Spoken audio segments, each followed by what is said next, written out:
ఏ రాష్ట్రమైనా అభివృద్ధి చెందాలి అంటే, శాంతి భద్రతల సమస్య లేకుండా ఉండాలి అంటే, పెట్టుబడులు రావాలి అంటే, టూరిస్టులు రావాలి అన్న ఆ ఆ రాష్ట్రం మీద ఒక పాజిటివ్ అభిప్రాయం అనేది పడాలి. ఎవరు అధికారంలో ఉన్నా కూడా కక్షపూరిత రాజకీయాలకు ఆ రాష్ట్రం వేదిక అనే మాట రాకూడదు.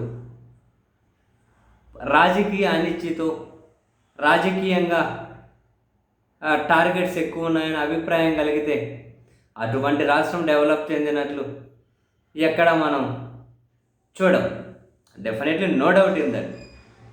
ప్రస్తుతం ఆంధ్రప్రదేశ్లో మనం చూస్తే ప్రతిదానికి కేసే, ప్రతిదానికి డిఫరెంట్ సెక్షన్స్. డైరెక్ట్గానే మీడియాలే రిపోర్ట్ చేస్తున్నాయి, నెక్స్ట్ వీళ్ళు అరెస్టు, నెక్స్ట్ వాళ్ళ అరెస్టు, అదిగో నెక్స్ట్ వీళ్ళకు బడితే పూజ చేశారు, వాళ్ళని అది చేశారు అని మీడియా ముసుగులోనే పాలించే వాళ్ళే అదిగో ఈ బుక్ పేజ్ ఓపెన్ చేసాం, ఆ బుక్ పేజ్ ఓపెన్ చేసాం, నెక్స్ట్ వాళ్ళు ఈ రెడ్ బుక్ అనేది వదిలేదు లేదు అని చెప్పి వాళ్ళు. ఇటు ప్రతిపక్షంలో ఉన్న వాళ్ళే మేము అధికారంలోకి వస్తే అంతకు రెండింతలు ఇస్తాం, మేము అధికారంలోకి వస్తే మీ సంగతి చూస్తామని చెప్పి అటు సైడ్ వాళ్ళు. ఏమైనా అర్థం ఉంటుందా?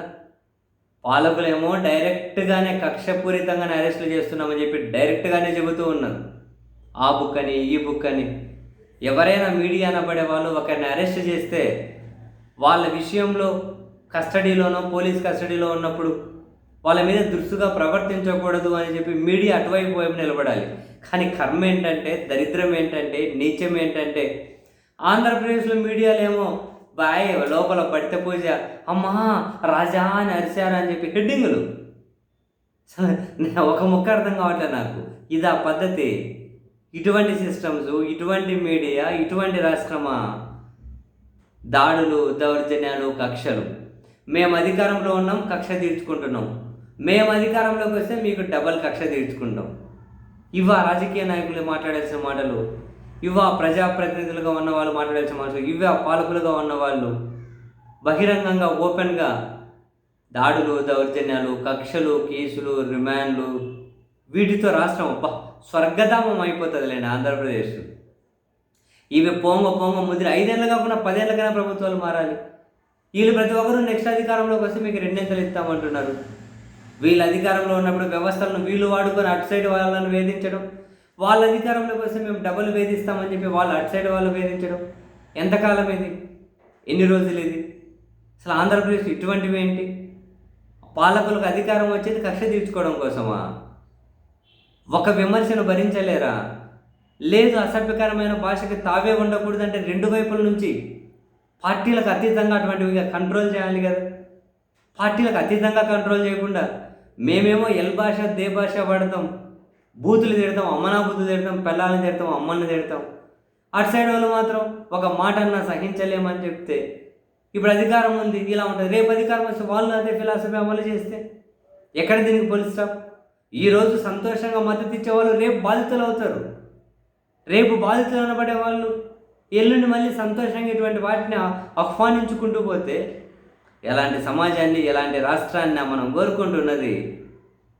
వ్యవస్థ ఎప్పుడైనా వ్యవస్థలాగా పనిచేస్తేనే కదా రాజకీయాలకు అతీతంగా భావ ప్రకటన స్వేచ్ఛ, పౌరుల హక్కు, చట్టమో, రాజ్యాంగమో, నిబంధనలు అనేటివి వర్క్ అయ్యేటివి. వ్యవస్థలో ఉన్న వాళ్ళు ఎవరు అధికారంలో ఉంటే వాళ్ళకు ఊడిగం చేసుకుంటూ పోతారు. అధికారంలో ఉన్న వాళ్ళకు వాళ్ళ అధికారంలో ఉన్నప్పుడు వాళ్ళ తప్పులు కనిపించవు. అధికారం నుంచి దిగిపోయిన తర్వాత ఆ తప్పులు ఉరితాలే తగులుకుంటాయి. ఇటు సైడ్ ఉన్న వాళ్ళు ఫేవర్ ఉన్నప్పుడేమో ఎగిరిని సంతోషపడతారు, అటు సైడ్ వాళ్ళకేమో ఫేవర్ ఉన్నప్పుడు వాళ్ళు ఇదే పని చేస్తామంటారు. ఎంత దారుణం నిజంగా! అసలు ఎలా ఉండే ఆంధ్రప్రదేశ్ ఎలా అయిపోతుంది?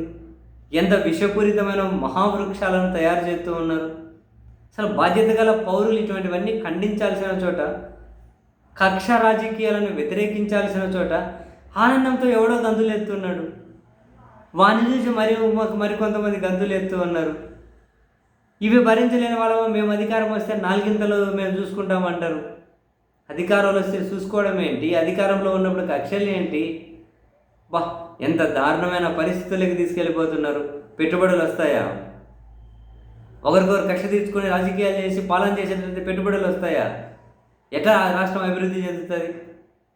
మనం చూసాము, ప్రజాప్రతినిధులుగా ఉన్న వాళ్ళే రాష్ట్రంలో అంతర్యుద్ధం వస్తుంది అంటున్నారు. చాలా పెద్ద మాటలు అవన్నీ. నిజంగానే ఈ పరిస్థితులన్నింటినీ చూస్తే చాలా చాలా బాధేస్తుంది అబ్బా. భవిష్యత్తు ఏ విధంగా ఉండబోతుంది ఆంధ్రప్రదేశ్ అని.